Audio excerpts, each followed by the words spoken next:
പതിവ് പോലെ ഞാൻ 4:50 എഴുന്നേറ്റ് 5:10 ഞാൻ ജിമ്മിൽ വന്ന്. അന്ന് എനിക്ക് ചെസ്റ്റായിരുന്നു. അങ്ങനെ ഓരോരുത്തരൊക്കെ ആയിട്ട് ഇങ്ങനെ വന്ന് തുടങ്ങുന്നതേ ഉള്ളൂ. അങ്ങനെ വാമപ്പൊക്കെ ചെയ്ത് ചെസ്റ്റിന് വർക്കൗട്ട് തുടങ്ങി. നിതിൻ ചേട്ടനാണ് ഈ ജിമ്മിൻ്റെ മെയിനായിട്ടുള്ള ഓണറും ട്രെയിനറും. നിതിൻ ചേട്ടനും വരുൺ ചേട്ടനും വന്നു കഴിഞ്ഞാൽ ഞങ്ങളെ സമാധിയാക്കും. അവർ പിന്നെ രാവിലെ ഇടയ്ക്കേ വരത്തുള്ളൂ. അവർ ഏറ്റവും കൂടുതൽ വൈകിട്ടാണ് വരുന്നത്. ഞാൻ രാവിലെയാണ് വർക്കൗട്ട് ചെയ്യാൻ പോകുന്നത്. അങ്ങനെ പിന്നെ എൻ്റെ വർക്കൗട്ടെല്ലാം കഴിഞ്ഞ് ഞാൻ വെള്ളമൊക്കെ കുടിച്ച് വീട്ടിലോട്ട് പോകാനായിട്ട് ഇറങ്ങി. എന്തായാലും ഡ്യൂട്ടിക്ക് പോകണമല്ലോ. അങ്ങനെ പിന്നെ വീട്ടിൽ വന്ന് ഫ്രഷായി. അമ്മ അപ്പോഴത്തേക്ക് ചോറും കാപ്പിയും വെള്ളം എല്ലാം എടുത്ത് വെച്ച് അതൊക്കെ എടുത്തുകൊണ്ട് നേരെ ക്ലിനിക്കിലോട്ട്. അങ്ങനെ സൺഡേ ഓഫ് ആയതുകൊണ്ട് മൺഡേ ജോലിക്ക് പോകാനായിട്ട് ഭയങ്കര മടിയാണ്. എന്നാലും വന്നല്ലേ പറ്റത്തുള്ളൂ. അങ്ങനെ ഓരോ പേഷ്യൻസൊക്കെ ആയിട്ട് ഇങ്ങനെ വന്നു തുടങ്ങി. ഓരോരുത്തരുടെ ബ്ലഡൊക്കെ എടുത്ത് മെഷീനൊക്കെ ഓണാക്കി അതൊക്കെ കഴിഞ്ഞ് പെട്ടെന്ന് കഴിക്കാൻ പോകാമല്ലോ. അങ്ങനെ ടെസ്റ്റുകളെല്ലാം കഴിഞ്ഞ് ഞങ്ങളുടെ സ്ഥിരം സ്പോട്ടിലോട്ട് ചായ മേടിച്ച് അങ്ങനെ ഞങ്ങൾ കാപ്പിയൊക്കെ കഴിച്ച് കുറേ നേരം കഴിഞ്ഞ് ഞാൻ നോക്കിയപ്പോൾ ഒരു പൂച്ച അവിടെ നിന്ന് ഉറങ്ങുന്നു. ഞാൻ അടുത്തോട്ട് വന്നപ്പോഴത്തേക്ക് അതൊക്കെ കണ്ണ് തുറന്നു.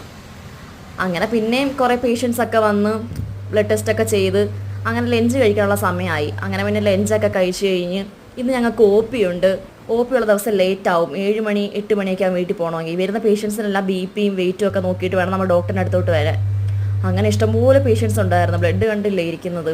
ഇത്രയും ടെസ്റ്റും ചെയ്ത് പേഷ്യൻസ് എല്ലാം വെയിറ്റിംഗ്. ഡോക്ടർ ഇതുവരെ വന്നിട്ടില്ലായിരുന്നു. ഭയങ്കര തിരക്കായിരുന്നു ഇന്നത്തെ ദിവസം. ഞാൻ ലേറ്റായിട്ടാണ് വീട്ടിൽ വന്നത്. അങ്ങനെ പിന്നെ ബ്ലഡൊക്കെ എടുത്തു എല്ലാം ടെസ്റ്റ് ചെയ്ത് വീട്ടിൽ വന്നപ്പോഴത്തേക്ക് ഭയങ്കര മഴയായിരുന്നു. ഞാൻ വന്നപ്പോൾ തന്നെ ഒരു 8 മണിയായി. ഒരുപാട് ലേറ്റായിട്ടായിരുന്നു വന്നേ. വീട്ടിൽ വന്നപ്പോഴത്തേക്ക് പിന്നെ ചായയൊക്കെ കുടിച്ച് ഫ്രഷായി. പിന്നെ ചോറൊക്കെ കഴിച്ചിട്ട് ഞാൻ പിന്നെ കിടന്നുറങ്ങാമെന്ന് വിചാരിച്ചു. അപ്പോൾ അത്രയേ ഉള്ളൂ ഗൈസ്. Bye bye.